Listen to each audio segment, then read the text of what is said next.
तुम्ही पाहत आहात MCN न्यूज मराठी। प्रजासत्ताक दिनाच्या शुभमुहूर्तावर 26 जानेवारी रोजी जिल्हा परिषद मराठी उच्च प्राथमिक शाळा धानोरा महासिद्ध येथे सप्तरंग वार्षिक स्नेहसंमेलनाचे आयोजन करण्यात आले होते। या कार्यक्रमाचे उद्घाटन आसलगाव केंद्राचे केंद्रप्रमुख महादेव कुवारे यांनी केले। तर कार्यक्रमाच्या अध्यक्षस्थानी अतुल उमाळे तसेच शाळा समिती सदस्य मंचावर उपस्थित होते। सदर कार्यक्रमामध्ये शाळेच्या विद्यार्थ्यांनी एकूण 64 गीतांवर नृत्य सादर करून उपस्थितांची दाद मिळवली। यामध्ये देशभक्तीपर गीते, भारुडे, लावणी, कोळी गीत, पोवाडा इत्यादींचा समावेश होता। यावेळी विद्यार्थ्यांच्या विविध कलागुणांचे प्रदर्शन करून पालकांचे व गावकऱ्यांची मनं जिंकून घेतली।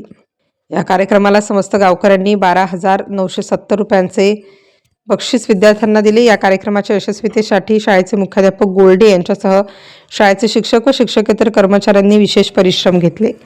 MCN न्यूज मराठीकरिता ओम उन्हाळे, धानोरा।